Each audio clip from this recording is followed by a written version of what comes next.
Olá, meus amigos da Casa do Coração. É um real prazer estar aqui com vocês novamente e sempre muito agradecido pelo generoso convite da Gisele. Hoje nós vamos abordar um tema que poderá ser de grande utilidade para aquelas pessoas que têm uma vontade de implantar o culto no lar, nas suas casas e não conseguem por algum motivo, ou eventualmente alguns outros que fazem o culto no lar, mas não obedecem às orientações, né, que são orientações já consolidadas, né, no movimento espírita, para que possa fazer o culto e ele seja um culto que seja eficaz, né, protegendo e criando uma psicosfera é, positiva nas nossas casas. Né? O que nós vamos falar aqui é de uma forma despretensiosa, apenas para esclarecer e auxiliar aqueles que queiram realmente implantar o culto no lar. O primeiro passo que se dá é você ter uma conversa. Vamos falar nós, em vez de você. Nós temos uma conversa franca e amorosa com nossos familiares ou, eventualmente, pessoas que moram na nossa casa sobre a importância do culto. A gente expõe, sempre sem impor, os benefícios dele, que os benefícios que o culto trará para a família, no conjunto e para cada um dos membros da família em particular. Né? A gente deve trocar ideias e ouvir sugestões com a postura de quem sabe não ser o dono da verdade, nem esperar que encontrar uma adesão de todos imediatamente. Né? Então, a forma como é feita essa abordagem, ela é fundamental para que haja uma adesão a essa prática. Agora vamos lá, como o culto é feito. Vamos falar sobre a organização do culto. Primeira decisão é dia e hora. É muito importante e deve ser uma escolha criteriosa, né? Nós devemos encontrar o dia da semana, que melhor se adapte, se possível, a todos os membros da família. Né? Que em casa a gente começou num horário e depois os filhos foram crescendo e tinham faculdade, etc. e tal, e nós mudamos o horário.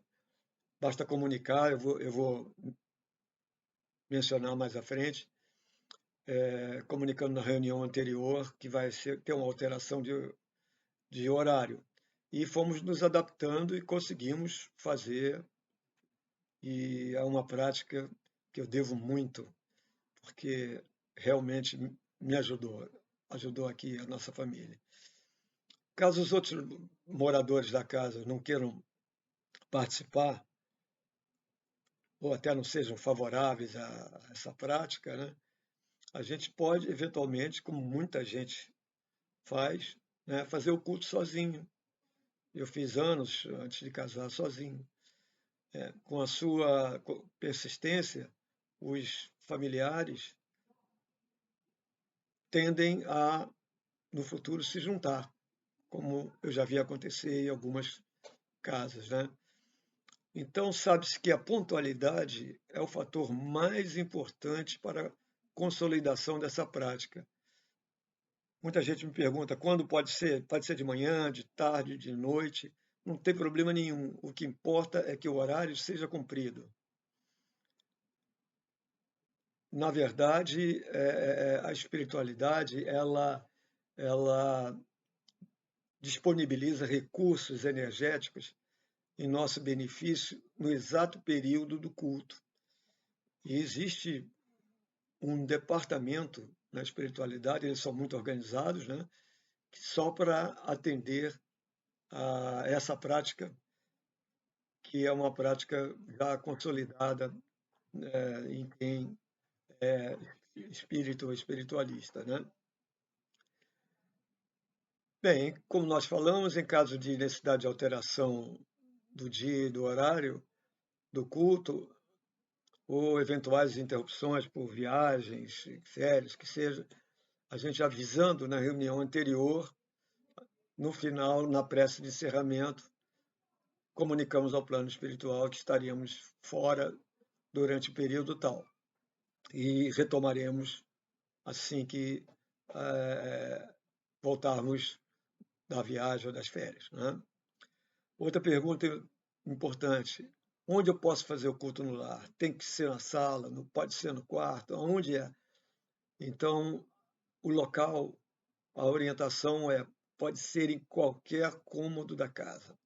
O importante é que o ambiente em que o culto será realizado deverá ser preparado com antecedência. O que é preparar? Como é que a gente pode...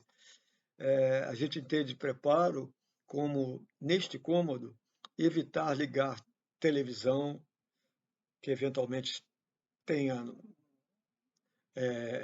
matérias de teor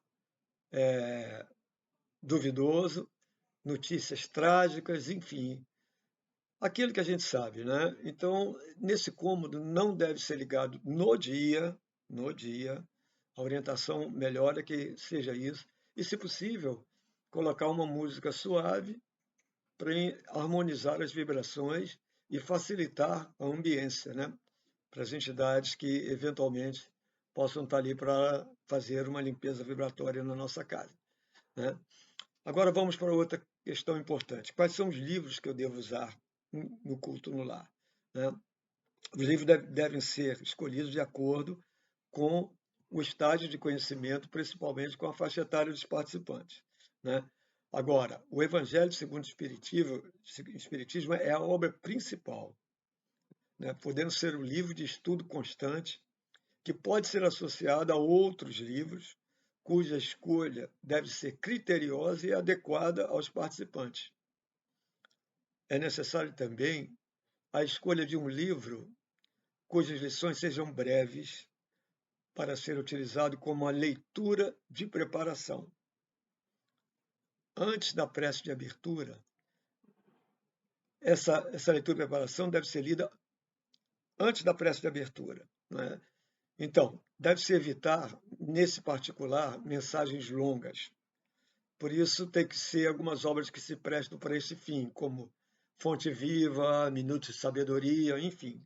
Tem muitos bons livros com mensagens curtas, que é o sugerido para ler como ponto de partida e logo depois se faz a prece de abertura, né?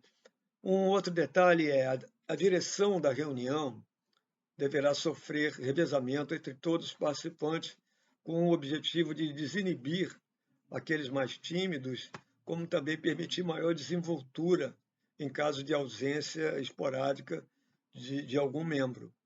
Em caso da participação de crianças, deverá ser reservado um tempo destinado para elas, com livros de histórias que possam ser assimiladas em função do seu grau de maturidade.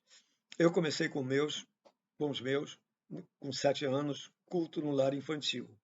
Então eu trazia peixinho, peixe vivo, eu trazia aquela literatura. Aliás, quem precisar tiver filhos pequenos e queira maior orientação, eu digo para vocês que eu tive uma experiência muito positiva e posso indicar os livros todos. É só fazer contato, a Gisele tem meu contato, eu teria o maior prazer em dar alguma orientação a esse respeito. Bem, vamos lá. Os participantes serão todos, né, logicamente, do grupo familiar, e seria muito bom que assim fosse, até mesmo para o estreitamento dos laços que nos unem, né? Além de melhorar a atmosfera do ambiente doméstico. Isso aí seria o ideal, todos na casa participando, né? nada impede que outros familiares, amigos ou até mesmo visitas, né, sejam convidadas a participar na medida que forem realmente que haja algum interesse da parte delas, né? É, mesmo que a pessoa faça o culto no lar sozinho, é importante colocar, né? Supondo que ninguém da família tenha interesse em fazer, a assistência espiritual estará igualmente presente. Eu fiz sozinho há muito tempo, né? Então, essa questão de quando chegar o convidado, educadamente, dizemos, olha, nós temos aqui essa prática semanal, se você tiver interesse, você pode participar. E a pessoa, muitas vezes, aceitava e ficava muito interessada, né? Bom, outra coisa fundamental é o tempo de duração do culto, né? Em princípio, se forem poucos os participantes, a reunião não deve ser longa, por volta de 30, 40 minutos, evitando-se dessa forma que ela fique cansativa e repetitiva, né? Então, o culto, eu acho que eu nunca passei de 40 minutos. Às vezes fica muito empolgada a conversa, né? Nós comentamos os livros que lemos, né?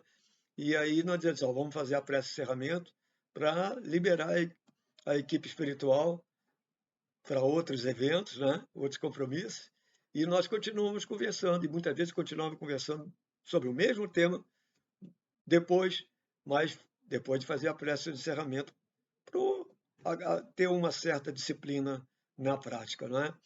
Então, na verdade, o culto deve ser produtivo e desenvolvido com naturalidade e calma para que as reuniões sejam sempre aguardadas com suave expectativa. Imagina, coisa boa seria, né?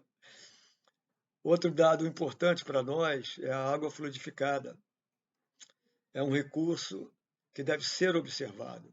Para tal, devemos colocar sobre a mesa uma jarra de água durante a prece de encerramento e pedir sua fluidificação. Ao final da reunião, cada participante bebe alguns goles de água, eu botava aqueles copinhos, né? Como tem lá na Casa do Coração, e aí se tomava aquilo. E eu sempre usei a água fluidificada durante toda a semana, que é o quê? Botava a água num local fácil acesso e coberta, não é? E tomava de manhã em jejum e uma água fluidificada, né? Quer dizer, um recurso interessante. E quando estava terminando a garrafa de água, eu complementava com água natural. Um pequeno detalhe, tem que ser água natural, temperatura natural, não pode ser gelada, porque é o processo que é de congelamento da água do sentido inverso da fluidificação. Então, se botar água gelada na água fluidificada, ela perde a função. Então, sempre água na temperatura ambiente. Tá? Por fim, vamos falar das preces, né?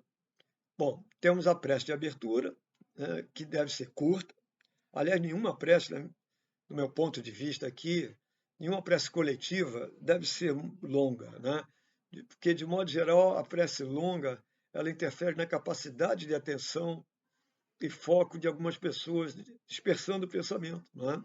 Eu já vi prece de 4, 5 minutos. É impossível de você manter a concentração, não é? Então, para iniciar a reunião, é importante rogar com serenidade, com humildade, assistência e inspiração dos benfeitores espirituais para que o culto seja eficaz, ele se transcorra em paz, né? A oração não precisa nem deve ser decorada, essa é outra pergunta que se faz. Basta que seja proferida de forma clara, simples e do fundo da alma, evitando aquelas afetações, mudar o tom de voz, enfim. tem que vir do fundo da nossa alma, né? E as palavras, elas brotam naturalmente, não precisa ser nada decorado, né? A prece inicial poderá ser proferida por cada participante em revezamento semanal. Isso é importante para eles terem desinibição de fazer prece. Muitas vezes eles podem precisar disso, até na vida deles social, e tem espírita que tem dificuldade de fazer prece em público, né? E temos aqui algumas advertências finais, né? Quer dizer, a gente desaconselha fortemente colocar sobre a mesa de reunião papéis com nomes e endereços de pessoas necessitadas, doentes, desajustadas, que seja, né? Há, dentre os riscos que essa atitude pode acarretar, é o de atrair espíritos em desequilíbrio, né? E eles se hospedando na nossa casa, poderão criar dificuldades, né, cujas consequências a gente nem pode avaliar. Então, esses pedidos devem ser feitos no centro espírita, que é o local onde há uma equipe especializada para atendê-los. O culto no lar é só para o nosso lar, nossa casa, né? Os contratempos que podem acontecer durante a reunião do culto, visitas inesperadas, celular tocando e outros que possam desarmonizar o ambiente, eu sugeriria o seguinte: nomear sempre antes da reunião uma pessoa. Fulano, você, se tocar a campainha, se acontecer o interfone, ou o que seja, você levanta e fala, para não ter nenhuma dúvida, né? A pessoa sabe que vai fazer aquela função, lógico, cada semana é faz revezamento, e aquilo fica já definido e acontece de forma natural, né? Tem muitos depoimentos de pessoas que têm muita dificuldade de implantar o culto no lar. Isso deve ser considerado como absolutamente normal, porque a mudança vibratória do nosso ambiente, as entidades que não querem o nosso progresso, tendem a potencializar os tais dos imprevistos. Isso aconteceu comigo, né? E outros empecilhos, né? Se atrasar, etc. E tal. Essas entidades serão beneficiadas com a continuidade do nosso culto e, no futuro, poderão até participar junto com os benfeitores, já de maneira mais harmoniosa, né? Então, resumo do resumo final. A sequência da prática do culto no lar, a sugestão é a seguinte: 1. Na hora marcada, iniciar aleatoriamente num livro de preparação. Fonte viva, abre em qualquer página, lê a mensagem curta. Em seguida, fazer a prece de abertura. Depois, ler uma passagem do Evangelho e comentar. Se tiver algum livro mais agregado à reunião, eu usava sempre um livro, não é? Ler um capítulo sequencialmente do livro escolhido. Esse tem que ser sequencial, para até despertar um certo interesse para outra reunião da semana seguinte. Eu usei esse artifício. E, por fim, fazer a prece de encerramento, solicitando a fluidificação da água. Bem, acho que já passei um pouco da hora e os benfeitores espirituais da Casa do Coração, que são gentis e pressurosos, sempre nos perdoam, inclusive a mim, por ter tomado o tempo de vocês nessa ocasião. Mas, pelo menos, boa vontade eu tive. Muito obrigado e paz para todos.